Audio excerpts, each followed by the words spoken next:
अवांजी समातुन ताईं radio voice of Sindh London. वॾेरके निज़ाम जे मुख़ालिफ़नि जी सोच ऐं रवैयनि बाबति नामियारो लेखक हुसैन सारंग लिखे थो, सिंध जे सियासी समाजी मुआशी मसइलनि ते जॾहिं बि बहस कयो वञे थो त वॾेरके निज़ाम सरदारी ढांचे ऐं जागीरदारणी रिवायतुनि जो ज़िक्र लाज़मी तौरु साम्हूं अचे थो। केतिरनि ई सियासी समाजी ऐं अदबी हलक़नि तरफ़ां वॾेरके निज़ाम खे सिंध जे पुठिते पियल हुजणु, ग़ुरबत, जहालत, अणबराबरी ऐं क़ौमी कमज़ोरी जो हिकु अहम सबबु क़रार ॾिनो वेंदो आहे। पर हिकु बुनियादी सुवालु इहो आहे त छा वॾेरको निज़ाम सिर्फ़ कुझु वॾेरनि सरदारनि ऐं ज़मींदारनि जो नालो आहे, या उहो अहिड़ियुनि सोचनि, रवैयनि, रुझाननि, क़दरनि, रीतनि, रस्मनि, मतिलबु त अहिड़े समाजी वहिंवार जो नालो आहे जेको अणबराबरियुनि ऐं नाइंसाफ़ियुनि ते बीठल ऐं सॼे समाज में पखिड़ियल आहे। हक़ीक़त इहा आहे त वॾेरको निज़ाम सिर्फ़ ज़मीन जी मिल्कियत या सियासी ताक़त जो मसइलो न आहे, पर उहा हिकु मुकमिल फ़िक्री ऐं समाजी सरिश्ते जी शक्ल इख़्तियार करे चुको आहे। उन करे वॾेरके निज़ाम जी मुख़ालफ़त जो मतिलबु सिर्फ़ वॾेरनि जी मुख़ालफ़त न, पर उन्हनि क़दरनि, रवैयनि ऐं सोचनि जी मुख़ालफ़त बि आहे जेके इंसाननि जे विच में बराबरी बदिरां अणबराबरी, आज़ादी बदिरां ग़ुलामी ऐं इंसाफ़ बदिरां इस्तेहसाल खे जनमु ॾियनि थियूं। वॾेरकी सोच जी बुनियादी नोयत। वॾेरकी सोच बुनियादी तौरु ग़ुलामाणी सोच आहे। उहा इंसाननि जी फितरी बराबरी खे क़बूलु करण लाइ तयारु नाहे हूंदी। हिन सोच मूजिबि समाज में कुझु माण्हू हुक्मरानी करण लाइ पैदा थींदा आहिनि ऐं कुझु माण्हू हुकुम मञण लाइ। कुझु माण्हू इज़त, ताक़त ऐं इख़्तियार जा हक़दार हूंदा आहिनि, जॾहिं त ॿियनि जो कमु रुॻो ताबेदारी ऐं फर्मा बरदारी करणु हूंदो आहे। अहिड़ी सोच में हारी, पोरियत, कमी, कास्बी, मज़दूर ऐं औरत खे घटि दर्जे जो इंसानु सम्झो वेंदो आहे। माण्हुनि जी इज़त ऐं हैसियत संदनि इल्मु, किरदारु, महिनत, सलाहियतनि, अहलियतनि, क़ाबिलियतनि ऐं तजुर्बे जे बुनियाद ते न, पर संदनि ज़ात, क़बीलनि, ख़ानदाननि, ज़मींदारी ऐं दौलत जे बुनियाद ते तइ कई वेंदी आहे।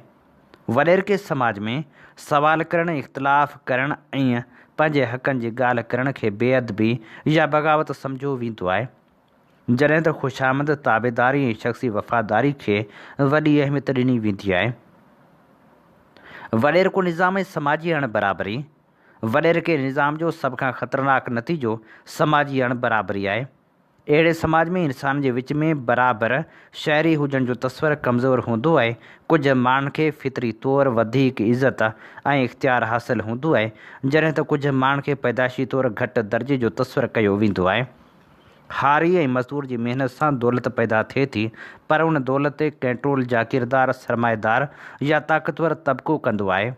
औरतूं समाज जी अधु आबादी हूंदियूं आहिनि, पर उन्हनि खे फ़ैसिला साज़ी, मिल्कियत, तालीम ऐं सियासी अमल में मुकमल बराबरी हासिलु न हूंदी आहे। अहिड़े माहौल में न सिर्फ़ मुआशी इस्तेहसाल जनमु वठंदो आहे, पर समाजी इंसाफ़, जमहूरी क़दर ऐं इंसानी वक़ार बि मुतासिर थींदा आहिनि। क़ौमी ग़ुलामी ऐं वॾेरकी सक़ाफ़त। सिंधी समाज में वॾेरके रवैयनि खे सम्झण लाइ क़ौमी ग़ुलामी जे सवाल खे बि नज़रअंदाज़ नथो करे सघिजे। दुनिया जी तारीख़ ॿुधाए थी त ग़ुलाम क़ौमनि ऐं हुक्मरान जी ख़ुशामद, ताक़त जी पूॼा ऐं शख़्सियत परस्ती जा रुझान वधीक मज़बूत थींदा आहिनि। जॾहिं का क़ौम सियासी, मुआशी या सक़ाफ़ती तौरु कमज़ोर हूंदी आहे त उनजे अंदरि बि निढा निढा इक़्तिदारी मर्कज़ पैदा थींदा आहिनि। नतीजे में हर माण्हू पंहिंजनि खां ताक़तवर जी फर्मा बरदारी ऐं पंहिंजनि खां कमज़ोर ते हुक्मरानी करण जी कोशिशि कंदो आहे।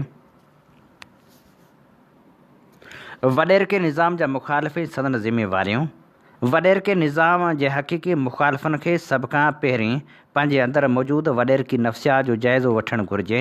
जेकॾहिं को माण्हू वॾेरनि ते तनक़ीद करे थो, पर पंहिंजे घर में औरतुनि खे बराबरि हक़ नथो ॾिए, पंहिंजे मातहत माण्हू सां तौहीनामीज़ रवैयो रखे थो, या ज़ात पात जे बुनियाद ते माण्हुनि खे परखे थो, त अमली तौरु हू बि साॻिए निज़ाम जो हिसो आहे। उन करे ज़रूरी आहे त वॾेरके निज़ाम जा मुख़ालिफ़ इंसानी बराबरी ते यकीन रखनि, औरतुनि ऐं मर्दनि जे बराबरि हक़नि खे तस्लीम कनि, हारियुनि, मज़दूरनि ऐं पोरितनि जी इज़त कनि, ज़ात पात ऐं क़बीलाई बरतरी खे रद्द कनि, शख़्सियत परस्ती बदिरां असूलनि जी सियासत खे हथी ॾियनि, ख़ुशामद चापलूसी ऐं ग़ुलामाणनि रवैयनि खां पासो कनि, जमहूरियत, एहतसाब ऐं इज्तिमाही क़यादत जी हिमायत कनि।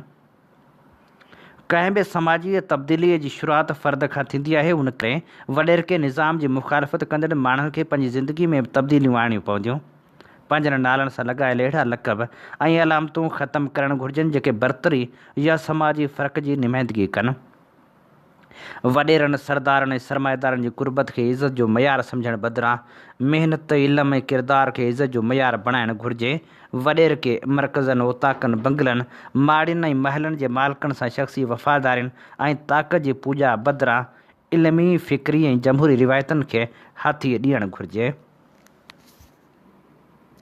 इंसाननि सां संदनि ज़ात, क़बीलनि, दौलत या उहिदे जे बुनियादनि ते न, पर संदनि इंसानी जे बुनियाद ते तालुक़ु रखणु घुरिजे।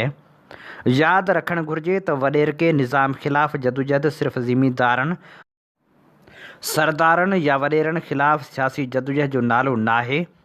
उहा इंसान जी आज़ादी, बराबरी, ख़ुददारी ऐं इंसाफ़ लाइ हलंदड़ फ़िक्री ऐं समाजी जदोजहद लाइ आहे। जेसिताईं वॾेर की सोच, ग़ुलामाणा रवैया, ज़ात पात जा तअसुब, औरत दुश्मन रिवायतूं ऐं ताक़त जी पूॼा समाज में ख़तमु न थींदियूं, तेसिताईं वॾेर को निज़ाम मुख़्तलिफ़ शकिलनि में ज़िंदा रहंदो। तंहिं करे वॾेर के निज़ाम जी हक़ीक़ी मुखालफ़त जो आगाज़ पाण खां करणो पवंदो। जॾहिं असीं पंहिंजी सोच, रवैयनि, क़दरनि, तालुक़नि ऐं रोज़मर्रा जी ज़िंदगी मां वॾेर का असर ख़तमु कंदासीं, तॾहिं ई हिकु अहिड़ो समाज वजूद में अची सघंदो जिते हर इंसान खे इज़त, बराबरी, इंसाफ़, आज़ादी ऐं अमन हासिलु हूंदो। अहिड़े समाजी अॾावती वॾेर के निज़ाम ख़िलाफ़ जदोजहद जो हतमी मक़सदु हुजणु घुरिजे। हीअ असीं अव्हां जी ख़िदमत में पेश करे रहिया हुआसीं हुसैन सारंग जो लिखियलु ख़ूबसूरत लेख। अवां जी समातुनि ताईं radio voice of Sindh London.